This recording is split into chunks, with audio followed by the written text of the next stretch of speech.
इस संसार में अन्न से बड़ा कोई दान नहीं है। रामायण में आती है एक अन्नदान और रसपीयूषा। अन्न भी कोई दान है, यानी दान से भी ऊपर है। अमृत भी कोई रस है, यानी रस से भी ऊपर है। भगवान यहाँ कह रहे हैं कि अर्जुन, शास्त्र विधि से हीन, अन्न दान से रहित, बिना मंत्रों के, बिना दक्षिणा के, बिना श्रद्धा के, तुलसिया संसार में कर लीजिए दो काम, देने को टुकड़ा भला, लेने को हरि नाम। बंधुओं, अन्न से बड़ा कोई दान नहीं है। जिस यज्ञ में भोजन भंडारा अन्न का प्रसाद नहीं होता, वह यज्ञ तो असफल ही समझ लो।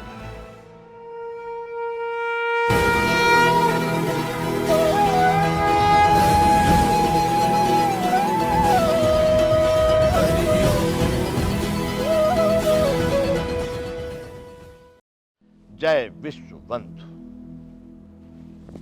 संपूर्ण गीता ज्ञान तो बंधुओं भगवान ने दो प्रकार बता दिए, सात्विक आहार और राजस आहार। तीसरे की हम चर्चा कर रहे हैं। यातयामम गतरसम पूति परिशिष्टम च उच्छिष्टमपि चामेध्यम भोजनम तामस प्रियम। जो भोजन अधपका, रस रहित, दुर्गंध युक्त, बासी और उच्छिष्ट है तथा जो अपवित्र भी है, वह भोजन तामस पुरुष को प्रिय होता है। अधपका, आधा कच्चा और आधा पका।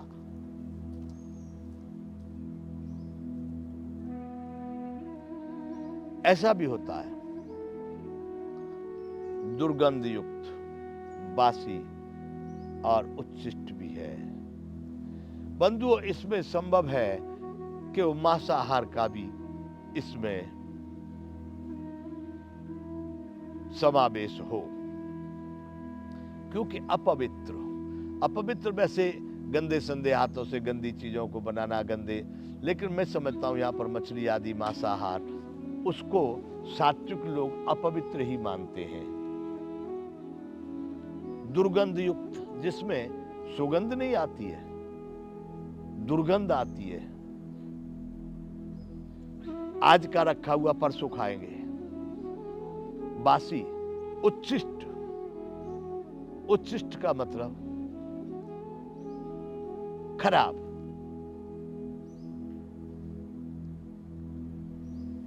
जिसकी गुणवत्ता बिगड़ गई।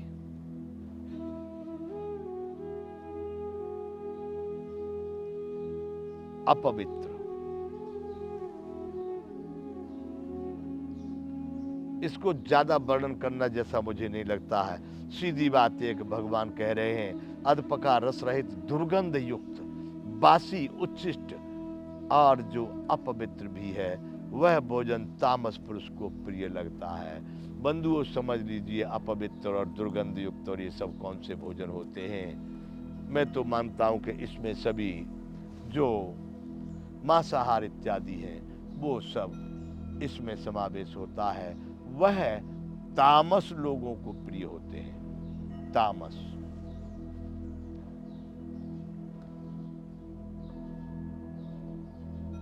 अब आगे भगवान ने कहा था कि भोजन, यज्ञ, तप, दान। आगे भगवान यज्ञ की बात करते हैं। भोजन 3 प्रकार का बता दिया। ऐसा भोजन सात्विक को ठीक लगता, ऐसा राजस को, ऐसा तामस को। अब यज्ञ की बात कर रहे हैं। अपलाकांक्षिभिर्यज्ञो विधि दृष्टो युज्यते यष्टव्यमेवेति मनः समाधाय सात्विकः।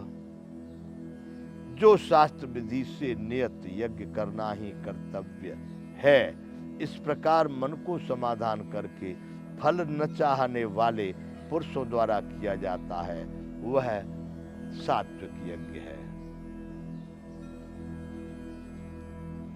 यद्यपि ये जो बातें बता रहे हैं शास्त्र रहित, शास्त्र विधि रहित ये बातें बता रहे हैं। शास्त्र विधि से रहित,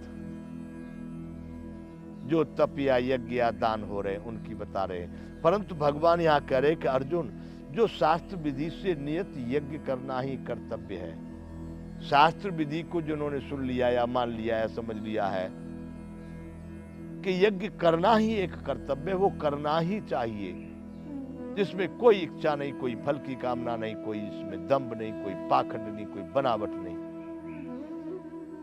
इस प्रकार मन को समाधान करके फल न चाहने वाले उस यज्ञ के बदले में कोई हमको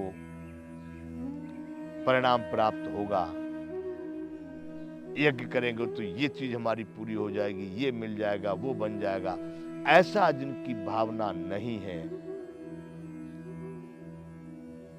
इस प्रकार मन को समाधान करके फल न चाहने वाले पुरुषों द्वारा किया जाता है, वह यज्ञ सात्विक है। सीधी भाषा में कहे तो भगवान ने कहा, शास्त्र विधि से नियत यज्ञ करना ही कर्तव्य है। इस प्रकार मन को समाधान करके फल न चाहने वाले पुरुषों द्वारा जो किया जा रहा है, वह यज्ञ सात्विक है। आगे कहते, अभिसंदाय तु फलम दंबा अर्थम चैव यत् यज्ञते भरत श्रेष्ठ तम यज्ञ विद्धि राजसम।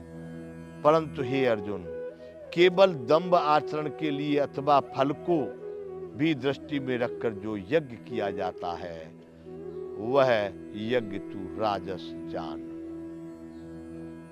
दंभा, देखिए इसमें दंभ कह दिया, विचार कुछ और है, सोच कुछ और है, कह कुछ और रहे, कर कुछ और रहे हैं, उसको कहते हैं दंभ। अभिसंदाय तु फलम दंभा अर्थम चैव यत् इज्जते भरत श्रेष्ठ तम यज्ञ विद्धि राजसम। केवल दंभाचरण के लिए अथवा फल को भी दृष्टि में रखकर जो यज्ञ किया जाता है, वह यज्ञ को तू राजस जान। वो देवताओं को प्रसन्न करने के लिए विश्व के लिख तो देते, आज भी हमारे जितने यज्ञ होते उनमें सब में लिख दिया था, विश्व कल्याण के लिए, देश के उत्थान के लिए, धर्म की वृद्धि के लिए। सर्वे भवन्तु सुखिनः सर्वे सन्तु निरामयः सर्वे भद्राणि पश्यन्तु मा कश्चित् दुःख भाग् भवेत्। सभी यज्ञकर्ता लोग यही लिखते हैं, लेकिन कौन लिखेगा कि हम दंभाचरण कर रहे हैं। लेकिन जो पहले हम बता चुके हैं, जो केवल धन को उद्देश्य में रख करके विधि विधान के बगैर, यज्ञशाला का विधान नहीं, यज्ञ कुंड का विधान नहीं, यज्ञ सामग्री का विधान नहीं, ये सब इस तरह से केवल दंभ आचरण के लिए यज्ञ कर रहे हैं, फल को भी दृष्टि में रख करके कि ये वस्तु हमको प्राप्त होगी, उस यज्ञ को तू राजस जान, रजोगुण से, शास्त्र विधि से हीन, विधिहीनम सृष्टान्नं मंत्रहीनम दक्षिणम श्रद्धा विरहितम यज्ञम तामसम परिचक्षते। अर्जुन, अब तामस यज्ञ की बात सुन ले। शास्त्र विधि से बिल्कुल हीन, अन्न दान से रहित, बिना मंत्रों के, बिना दक्षिणा के, बिना श्रद्धा के। देखिए भगवान क्या कह रहे हैं, इस संसार में अन्न से बड़ा कोई दान नहीं है। रामायण में आती है एक अन्न दान और रसपीयूषा। अन्न भी कोई दान है, यानी दान से भी ऊपर है। अमृत भी कोई रस है, यानी रस से भी ऊपर है। भगवान यहाँ कह रहे हैं अर्जुन, शास्त्र विधि से हीन, अन्न दान से रहित, बिना मंत्रों के, बिना दक्षिणा के, बिना श्रद्धा के, तुलसिया संसार में कर लीजिए दो काम, देने को टुकड़ा भला, लेने को हरि नाम। बंधु, अन्न से बड़ा कोई दान नहीं है। जिस यज्ञ में भोजन भंडारा अन्न का प्रसाद नहीं बट होता,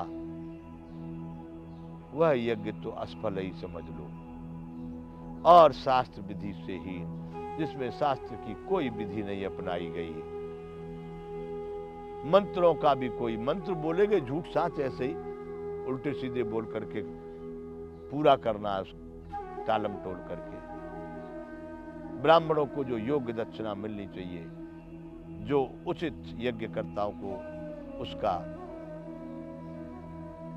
व्यवहार मिलना चाहिए, न्यौछावर मिलनी चाहिए, वो नहीं दिया गया।